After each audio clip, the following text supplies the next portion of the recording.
1453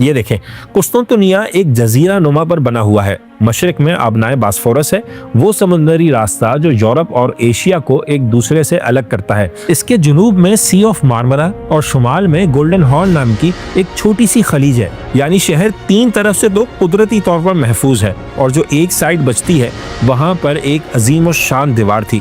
بلکہ دیوار کیا، دیواریں تھیں جنہوں نے صدیوں تک بڑے بڑے فاتحین کو ناکام بنایا تھا۔ اب ان کا مقابلہ محمد دوم کی بنوائی ہوئی توپوں سے تھا۔ ان میں سب سے بڑی توپ کو بنانے والے کے نام پر اوربان کہا جاتا تھا۔